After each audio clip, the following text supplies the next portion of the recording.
Today I want to begin with, this is just my opinion, which you don't come from my opinion, but this part's just my opinion. I want to begin with what I think is one of the most catalytic relational dynamics that goes under the radar that's pretty much, I feel like, sometimes overlooked by humankind. So one of the most important catalytic relational dynamics that is at play every single day in our lives, in most of our conversations, but we're not aware of it. So I want to surface it, make you aware of it, because this is a game changer when we can keep this front and center. So here it is. I made this up. It's a little clunky, and I'm going to read it twice, and then I'm going to talk about it. And it's basically this idea. The relationship you have with others is rarely the same relationship they have with you. The relationship, I see the confusion. I know, I'm gonna go slow. Okay, and I was trying to figure out how to make this clear, but anyway, I'm gonna illustrate it in a minute. The relationship that you have with others, all the people in your life, is rarely, sometimes it's the same, but it's rarely the same relationship they have with you. In other words, you are in a relationship with a lot of people, but it's rarely the same relationship. And the best way to illustrate it is parent-child relationship. For those of you with little kids, or if you've raised little kids, you get this. Your child, especially when they're young, your child does not have the same relationship with you that you have with your child. Because you have a relationship with a child. Your child has a relationship with an adult.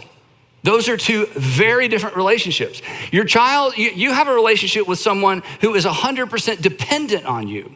Your child has a relationship with someone who holds all the cards until about 13, and then the cards start getting all mixed up and dealt around. Things become confusing, right? This is why we never really get our parents until we become a parent.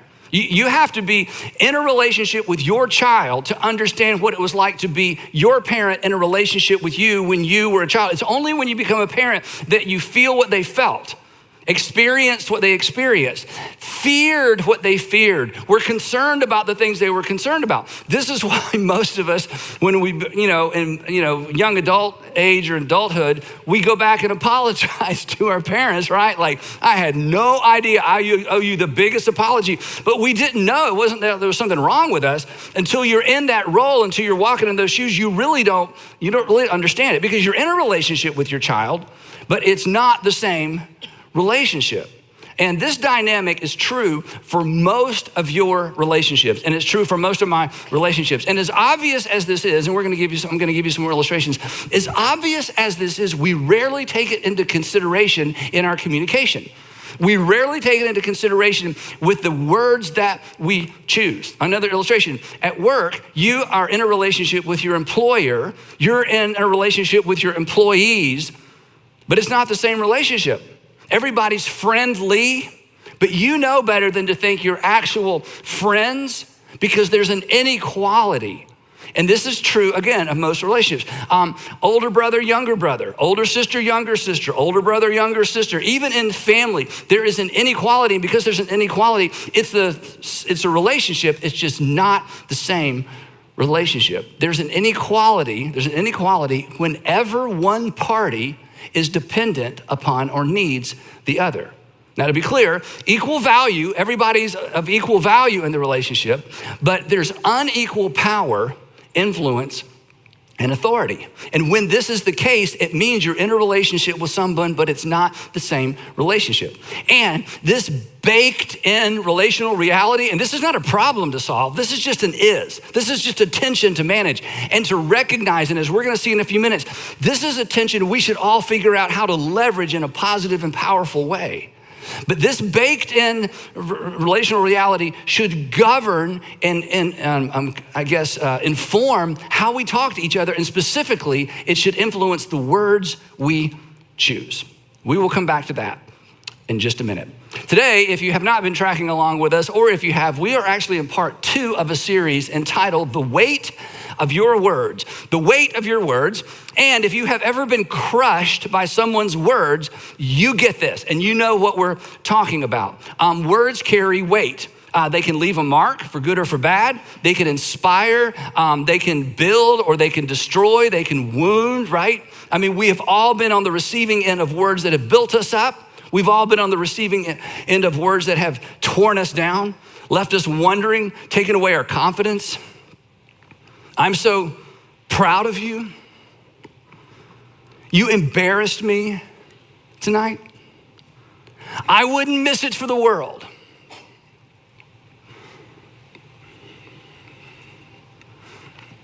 You're not needed here anymore.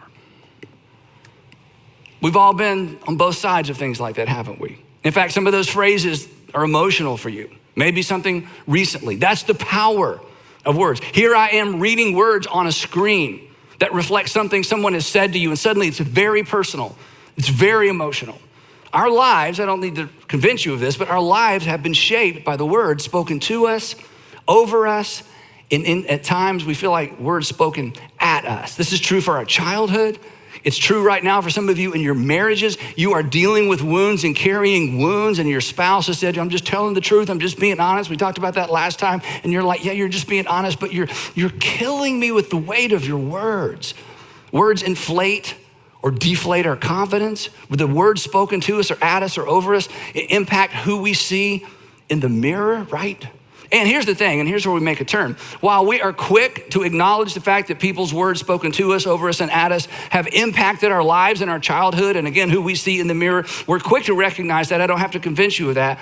What we are not so quick to recognize, what we're often slow to recognize, and here's the point of today's few minutes together, and what we are slow to take responsibility for is how our words land and impact others, which should bother all of us, right? But it should bother a specific group of us more. Those of us who consider ourselves Jesus followers. The idea that our words have the potential to wound, that our words have the potential to undermine somebody's confidence or to undermine someone's self-esteem or to inflict a scar that they carry with the rest of their lives. That potential with our words should really bother us. And of all people, we should take responsibility for our words. And here's why. The Apostle Paul comes along and teases out Jesus, new covenant command to love us. He loved us to love as God through Christ loved us. And he teases it out. And the Apostle Paul says throughout his letters, hey, we're one another people.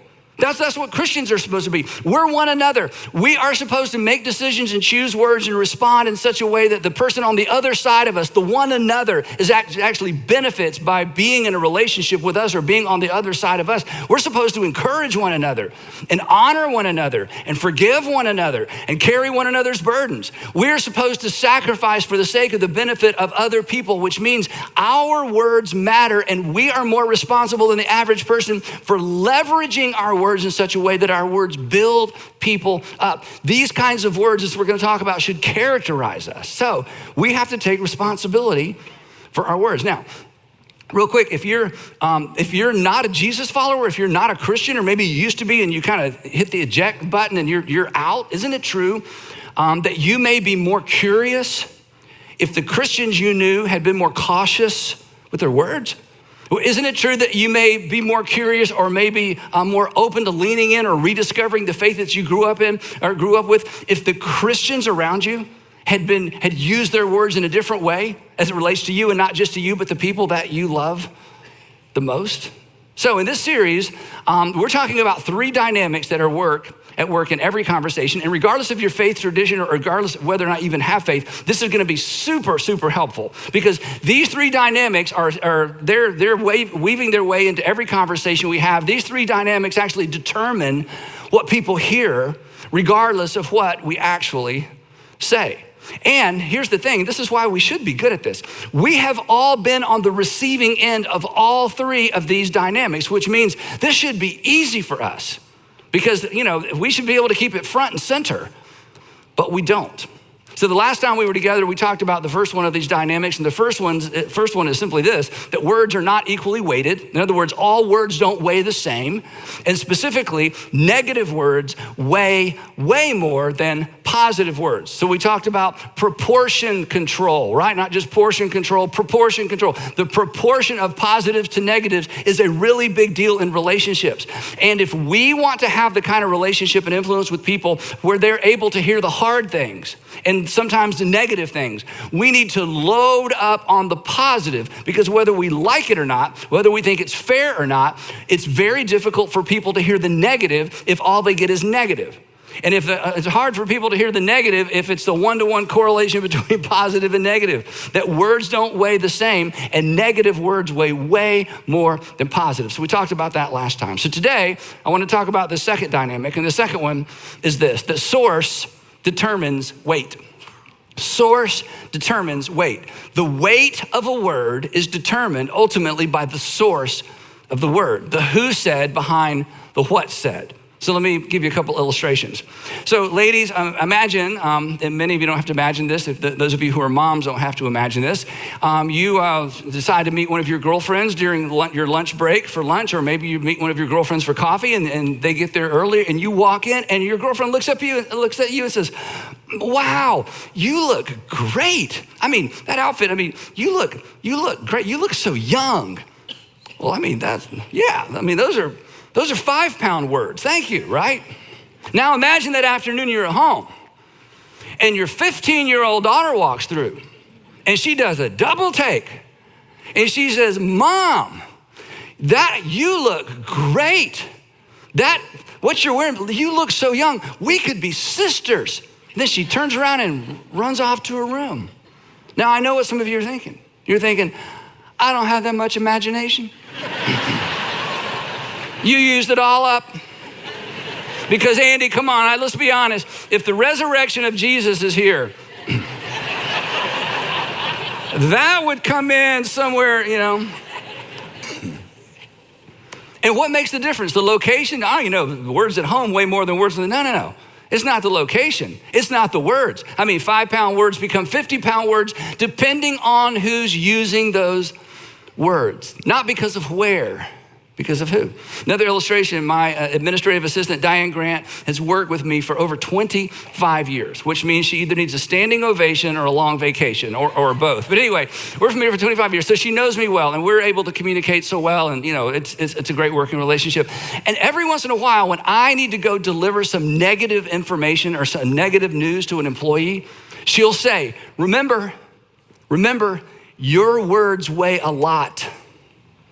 Sometimes, every once in a while, she'll say this, Andy, I think you should let me tell her. I think you should let me tell him.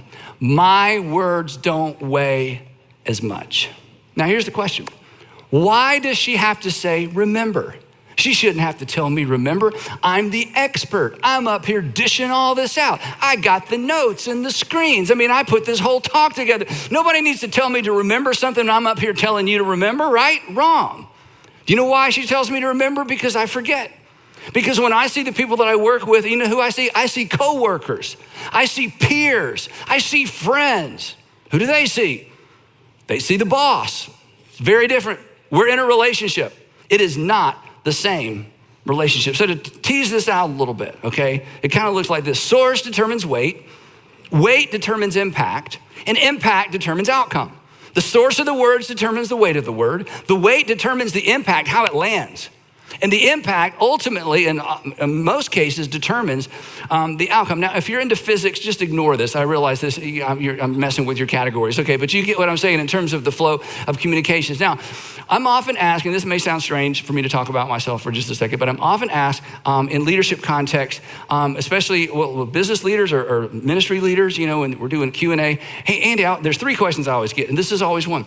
Hey, how do you handle conflict, or how do you handle criticism? How do you handle criticism? And my first response is, what criticism? Who would criticize a pastor? I'm sort of beyond, people don't know. Okay, that's not true. And so here's what I always say. I say, well, it depends on where the criticism's coming from, right? Because source determines weight. Social media criticism, here's what I do. I take screenshots of the best ones. I have a folder on my phone that says Andy haters, and I put them in there. And when I'm having dinner with my kids, I pull them out and I read them to my kids. I'm not making this up. In fact, I brought a couple just to, so we can all laugh along. These are a little old. The newer ones are like, woo. But anyway, so these are a couple years old. Okay, here's one. At Andy Stanley, you are a false teacher. The Lord has a nice warm place waiting for you on Judgment Day. Wow. Did you send that? No, okay, yeah. This next one is from a pastor, okay? I probably shouldn't even have told you that, okay? But he's trying to be somewhat fair. With all due respect, this is my favorite part. You're a false prophet from Satan's hell, and if you don't repent, when you die and lift up your eyes in hellfire, you will be. I know. Okay, no pity. Does that hurt my feelings? No, these people don't know me. I mean, I share these with my kids. We got some zingers. There's some amazing ones, okay? But the point is, this doesn't bother me, not because I'm so mature, it's because of the source. Now, if I were to walk into our board meeting, we have a board that I answer to. They could meet this afternoon and fire me. If I was at a board meeting and one of them said, Andy, I need to say something, and they reeled off one of these, I'm like, okay, we got to talk. That's like, Sandra, pray hard. I'm on the edge. Why? Because source determines weight. Source determines weight. And source determines weight, not just with the negative. Source, this is what I want you to get today. Source determines weight with the positives as well. And this is why this is so important, which means, and I'm going to tease this out a little bit more in a minute so you can take this home, which means every single one of you, those of you watching, those of you wherever you are in the world, and regardless if you're a Christian or regardless of your faith tradition, this isn't all skate. Every single one of you has unique potential to leverage the weight of your words in specific relationships. And if you get this right, you make other people better. If you were to ask Sandra what the moment where she felt most affirmed in her role as a mom, she would tell you about a short exchange she had with her dad years ago. And last night we were having dinner and I told her I was gonna share this story. I asked her, can I share this story? I said, it's already in my notes, so it would really help if you said yes. She said yes. And I went over it with her just to make sure I got the details right. And we both got emotional. So she's downstairs. Andrew's 30 years old now, so he was in a high chair. And she's downstairs early one morning, and her parents just spend the night with us. She's down there by herself, and she's got him in the high chair, and she's doing the poke and swipe, the poke it in, swipe the bottom lip, poke. Is that what you call it? Something like that. Anyway, she's got that thing going on. Her dad comes downstairs. Her dad is a man of few words, incredible man, but sits down quietly, waits, watches. And then he says to her, and I quote, "You are a really good mom." Now, just to brag on my wife, okay, there were more epic and interesting and affirming mother moments than poke and swipe early in the morning when getting mush into Andrew's face, okay? And to be honest, even bad mothers feed their babies, okay? So this isn't like, whoa, you're feeding your baby. Oh my gosh, you are like, no, right? That's the point. That's the whole point. It wasn't what, it was who. She homeschooled our kids for 10 years, okay? She taught them to read. She taught them math. She can remember algebraic expressions. She bungee jumped. She learned to knit because Allie wanted to learn to knit. Then Allie didn't want to knit, but she'd already learned. She did all that, no complaining. One Christmas, one of our boys gave her spinners for the minivan. You remember spinners that you put on the wheel? And she just feigned gratitude like, oh my gosh, it's what I've always wanted. She's looking at me like, will these go in the minivan? I'm like, they don't go in the minivan. She took them to homeschool day at Six Flags year after year after year. That's a real thing, homeschool day at Six Flags.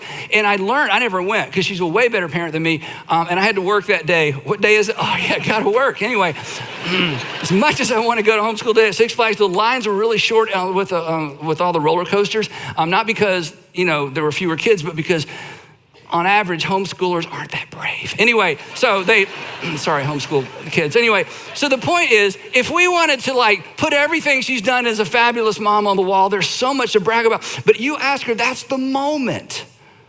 Because source determines weight. Now, so what do we do with that? That's just true. And nobody's gonna argue with that. But imagine, just for a moment, I'm gonna give you a specific application. Imagine if we remembered that everywhere we went in every conversation. Anytime you realize I have a little bit of a unique advantage, I have a little bit of a unique relationship. We're in a relationship, it's not the same relationship. Who am I? Imagine what we could do. Imagine what you could do, the power of your words. So here's the application. Remember, because we forget.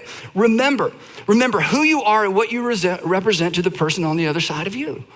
It's just remember who you are and what you represent to the person on the other side of you. And in any relationship where you have any advantage, positionally, relationally, even financially, you have a unique opportunity because your words carry additional.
Weight.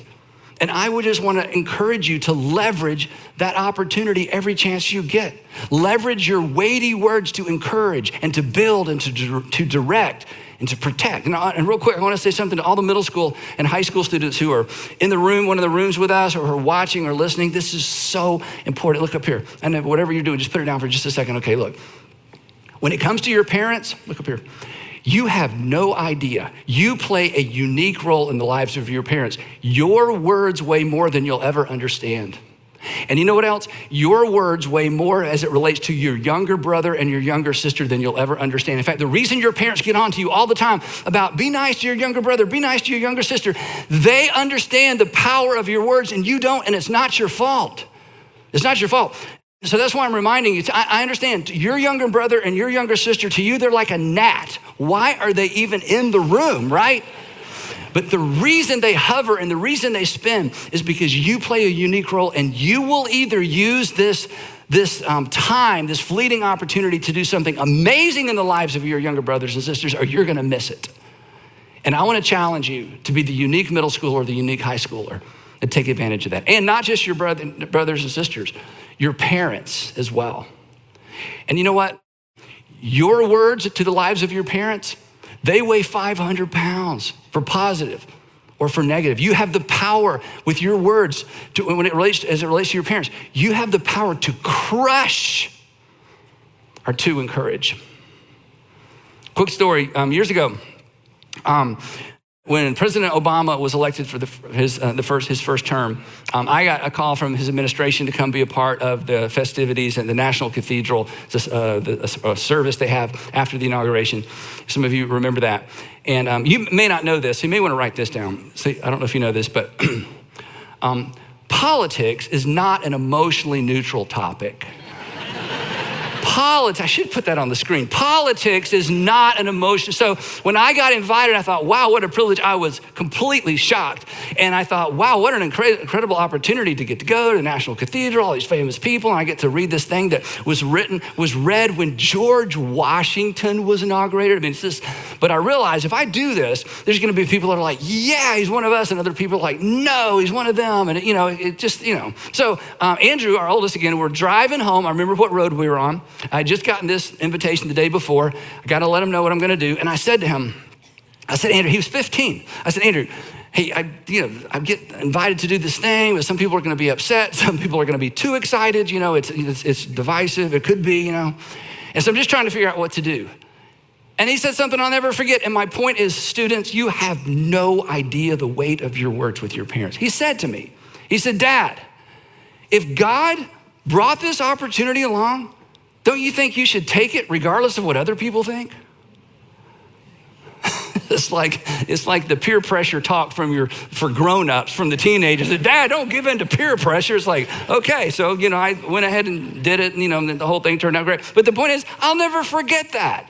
Why? Because his word, staff had an opinion, everybody's got an opinion, but my 15-year-old son, I'm like, goodness. So the point is, whether it's at home or at school or at work or in the neighborhood, remember who you are and remember what you represent to the person on the other side of you. One more quick illustration. Mom and dad, this is so important. When you walk into your child's room to deliver some bad news, all right? When you walk into your child's room to deliver some not so good news, you see somebody who knows better and who needs to do better. But who do they see? They see the person whose approval they want more than anything else in the world. It's not the same relationship. You have a relationship, but it's not the same relationship.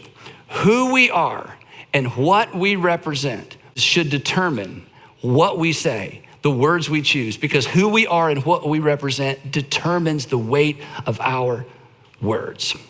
Now, so far, this has been great advice and a lousy sermon, right? In fact, some of you are like, if this is your first time, it's like, is this like positive thinking church? I've heard that's what it is. No, so far, good advice. So if we just stop right here, I want to say to all of those of you of a different faith tradition or not Christian, not a religious person, please you don't need to listen to the rest of this, but listen, you need to do that. Imagine our nation would be a much more pleasant place if all of us would leverage our words with the idea of building the person up, of the person on the other side of us, of building them up and encouraging them, right? But for Christians, the stakes are even higher. If you're a Jesus follower or claim to be a Christian, this is not optional. This isn't an add-on. This isn't like, oh, this will make me a better person, and I want you to hear me. And this isn't a ploy to leverage, in somebody's life to get what you want from them. I'm just gonna add more and more positive words, leverage the positive so I get what I want. This is not that. This is not a strategy for getting what you want. We are obligated as Jesus followers to get this right because we have a responsibility. We have a responsibility because we have been commanded by our Savior to love others the way that God through Christ has loved them, which includes the words that we use. We've been commanded to leverage our words with the benefit of the other person in mind. Now, last week, we teased out this passage. I'm just gonna read it to you real quick and keep moving. But again, this isn't optional for us. The Apostle Paul, taking again, Jesus' new covenant marching orders to love as God through Christ has loved us. And he says, here's what it looks like with the words that you choose. And he says, do not, it's a command. And he says, do not let any unwholesome or any stinky word come out of your mouths, but only words that are good for building others up. In other words, he says, every conversation's a construction site. Every conversation's a construction site. And you're either gonna use your words to build or to tear down. He says, so you choose your words to build others up according to not your needs, according to their needs, that it may benefit those who listen. And why must we do this? Why is this important? Just so, hey, well, if you do this, you're just gonna get along? No, that's not the reason. The reason if you're a Jesus follower or a Christian, you have to get this right, is because you don't represent yourself. You're not just a representative of yourself. For us, the application has a twist. The application for everybody is remember who you are and what you represent to the person on the other side of you. If you're a Jesus follower, if you're a Christian, there's a twist. And here's the twist. Remember who you are and who you represent to the person on the other side of you. And who are you? You're more than the employer. You're more than the manager. You're more than the employee. You're more than the neighbor. You're more than just a parent. You're more than just the older brother. You're more than just the older sister. You're a follower of Jesus. And to use Jesus' words, you are, this is so amazing, you are the salt of the entire earth. So our words should do what salt does. Preserve and protect, never harm, never undermine. He says there's more. And not only that, you are the light of the world. Our words should bring light and life to every single person we meet. Our words should bring light and life to the people on the other side of us. And then Jesus doubles down in case we didn't get it. He says, so here's what you need to do. Since you're the light of the world, I want you to do something with it. You've read this passage before. Don't put it under a bushel. Don't put it under a clay jar. He says, no, I want you to leverage your light. I want you to think about who's on the other side of you, and I want you to let your light shine before others that they might see ultimately how you...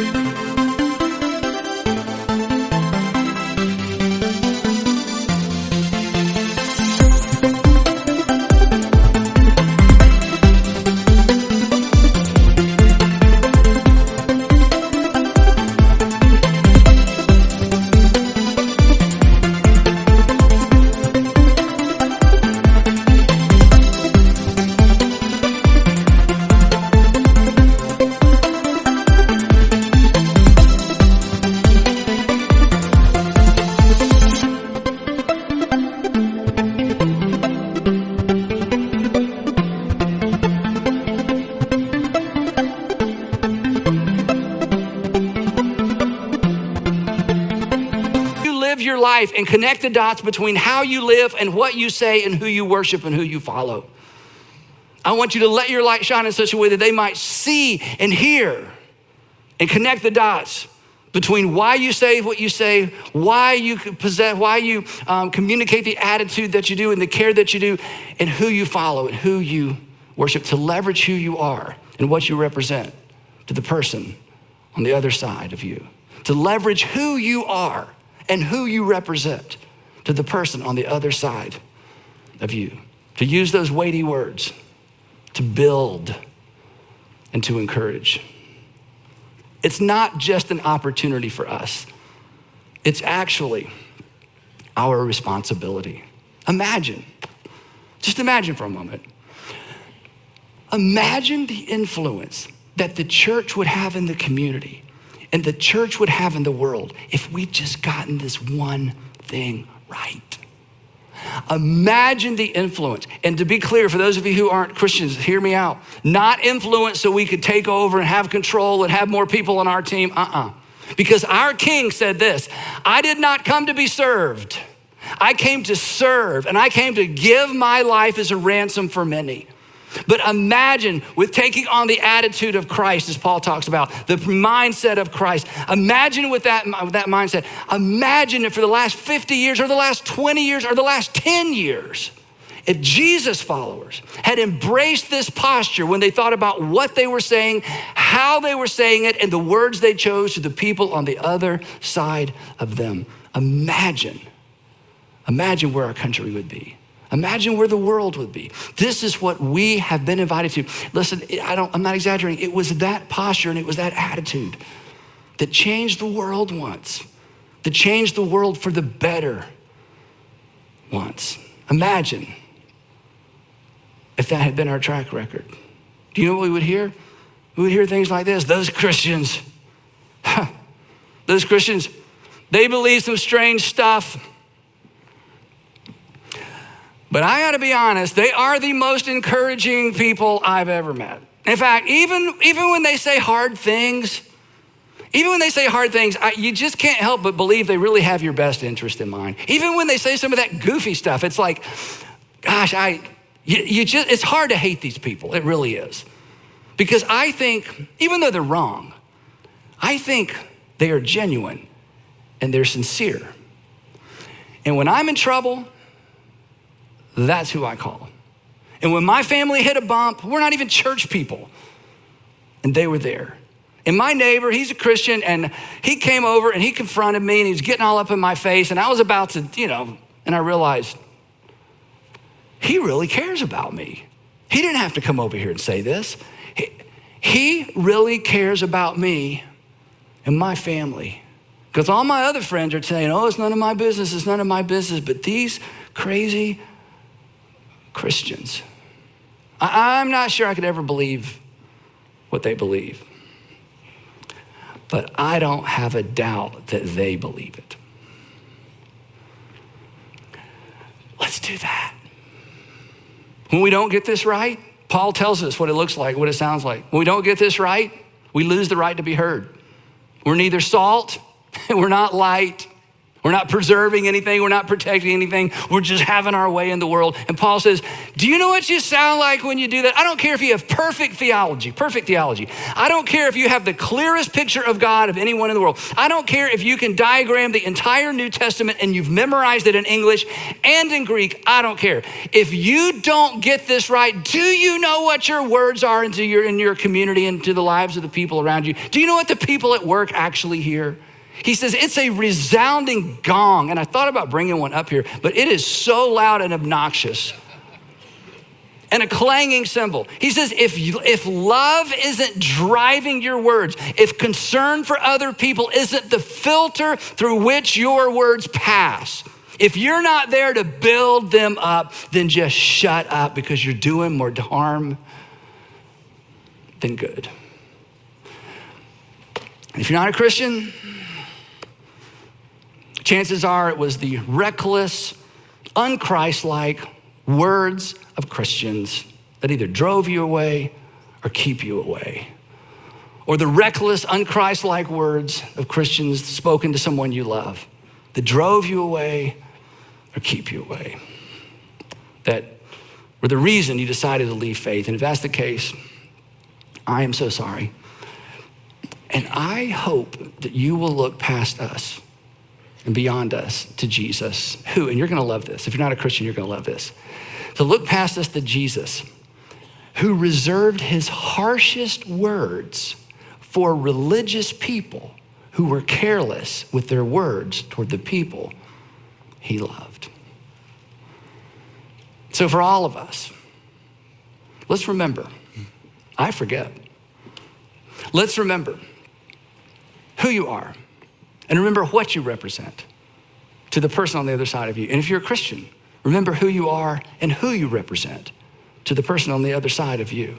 Remember to take you into account, because the source of a word determines the weight of the word, and the weight determines the impact.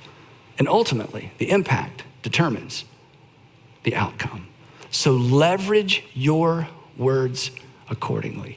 This is just one more thing that love requires of us. And we will pick it up right there next time in part 3 of the weight of your